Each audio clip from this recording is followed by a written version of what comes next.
Good afternoon, everyone. Thank you for attending. My name is Peter, and I'm a partner at Market Science, global marketing analytics firm where I head up thought leadership and oversee a variety of marketing analytics projects. I started as an academic economist before transitioning into the marketing analytics industry around 20 years ago. As a company, we are keen to provide transparent analytical approaches for our clients.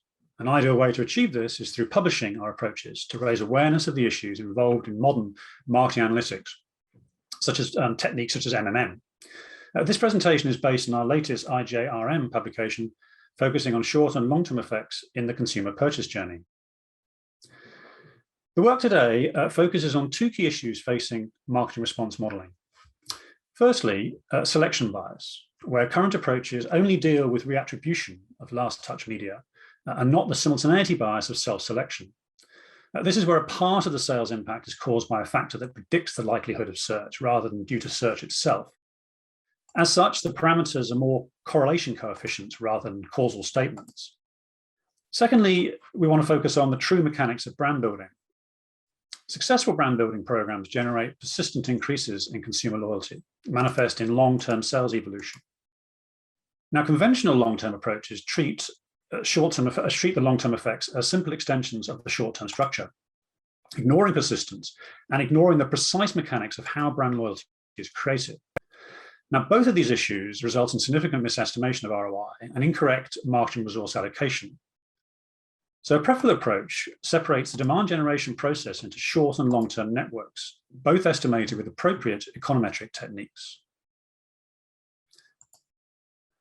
Now, with the advent of digital media, the marketing response model has evolved to capture the so-called POEM or paid owned earned media structure, which essentially sets out a nested sequence of equations where paid marketing works through owned and earned media, driving selected business outcomes such as sales. Now, this is predominantly designed to deal with last touch attribution problems, where we want to credit touch points earlier in the chain with their true value. And this essentially can be seen as a macro analog of more micro-focus multi-touch attribution analyses. However, the two main weaknesses of this approach. The first is that nested equations only really reattribute a part of last touch media back to the sources earlier in the chain. It doesn't deal with the inherent selection bias of last touch media, such as paid search, where a part of the sales impact is caused by a factor that predicts the likelihood of paid search itself rather than due to search itself. As such, consumers with the highest propensity to buy are more likely to take part in the paid search treatment, if you like. Now, this can be seen as analogous to the classic bias problem in models, say, looking at the impact of years of education on earnings potential. Where those with the highest ability are more likely to opt into years of education and therefore would have earned more anyway.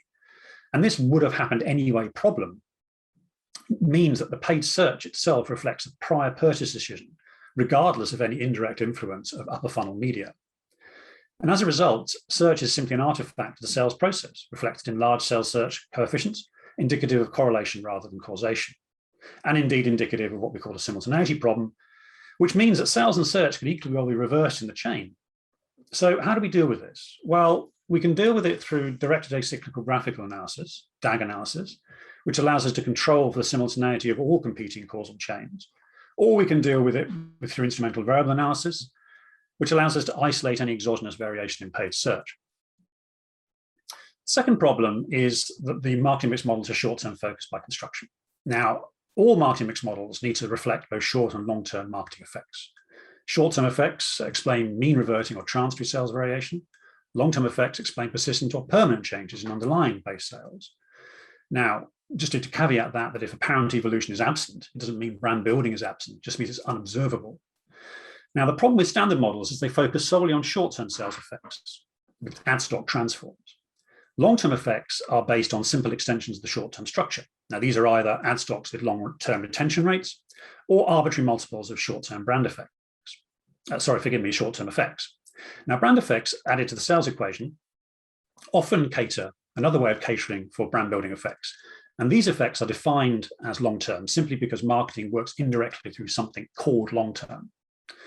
Now, incorporating attitudinal metrics is a promising approach, but if they're to provide a meaningful foundation, they need to do three things: relate directly to long-term base sales, because base sales and mindset metrics are alternative measures of underlying health and two sides of the same coin. They need to explain the evolution in base sales, indicative of observable long-term brand building, that is, share a common trend and co-integrate. And they need to provide a suitable brand building mechanism or a theory of brand building. So, for example, how base sales, mindset metrics, earned media, word of mouth, etc., interact and drive each other, and also indicate how brand effects wear in or accrue over time. So to do this, we need a more credible theory of short-term and long-term demand generation. Now, one such theory generates demand generation to two linked networks, one that estimates the short-term off-online purchase journey, controlling for selection bias, one that estimates the long-term brand building journey with a solid theoretical foundation. And to action this type of structure, we need an estimation technique capable of separating short and long-term demand. The sequence, the short-term framework can be estimated through a sequence of what we call unobserved component models. These are more flexible forms of marketing mix modeling, because if long-term effects reside in the baseline of the business, how can we hope to measure them if the baseline is assumed to be fixed? So MMM approaches that do exploit UCM need to model the drivers of base sales separately. They can't be done directly on media, because media short-term effects in the base are orthogonal by construction. So how can this be accomplished? Well, it can be accomplished through factors that are implicit in the baseline. In this case, factors that are omitted from the short-term model, like brand metrics. So that then takes us to the long-term framework, which is essentially a vector autoregression type framework, which is a network model incorporating long-term co-integrating relationships between base sales, brand metrics, and other journey steps, and brings them all together into a coherent network model of brand building. So I wanted to just go through a quick worked example to demonstrate how this process works. First of all, we take the UCM model, which is an unobserved component model with this type of basically dynamic linear modeling structure. And we can take a sequence of daily data, for example, and we can show how the UCM approach separates the business outcome into short and long-term components. Long-term base sales, season, random error, with a range of short-term marketing effects involved, which could be often online promotion, often online marketing, promotional TV with lags, ad stocks, all that kind of stuff, COVID dummies and outliers, sub-equations for all endogenous variables, DAG analysis for endogeneity control, out of which comes typical kind of short-term decompositions with short-term ROI, okay? The next step is how we then use that output. Well, for a VAR model, we go through a sequence of steps. The first step is to attain what we call a data congruent statistical model of the system. So we take the base sales from the daily model, we can aggregate it up to weekly to remove some of the noise, but also to make it more compatible with the lower frequency data typically appearing in these types of models. And then we have a range of variables which we could drive. Now this is a very simple example of a network where we have base, price, unaided awareness, and say new business starts. I have a couple of exogenous variables, some dummy events. And to get a congruent estimate of the system, we simply estimate that with a sufficient number of lags in the system to get a decent set of residuals. Okay, and that's essentially trying to get a decent congruent representation of the data. The next step is to then impose some economic structure on that. And this is what's called encompassing the VAR. Now, we can see here what we're doing is the economic structure of this particular system shows one long-term equilibrium co-integrating relationship between these variables. And it just means they're attractive relationships. One, essentially, what we're really saying is that things like base sales, price, unaided awareness, and new business, they co-evolve and move together such that we can show the trend in base sales is essentially a manifestation of the trend in these things, which means it becomes more of a causation concept rather than correlation. But the model doesn't stop there, because we then need to understand feedback between the variables. And that's where things get interesting, because it shows how when the variables act as both, because it shows how all the variables interact with each other. But it shows one very important thing, which I've highlighted here between this coefficient here and this coefficient here. This is when analogous to a situation where you run a single equation model where awareness is just simply an exogenous driver of sales. But when you incorporate all the feedback between it, you actually get a much better feeling of what the true long-term settle down rate of things like unaided awareness on base is. And that gives us a more credible estimate of marketing effects and how they work through the long-term brand metrics. And it sheds light on, as I say, on the problems with the standard single equation approaches, which don't really build in a proper brand building framework like this. So what does this take us? Well, what we then do with that framework is we look at the effect of changes in these exogenous variables like TV and social media. And don't forget, these things could be endogenous too. We just have to test for that. For the moment, I've set these as exogenous through various tests to show that they are.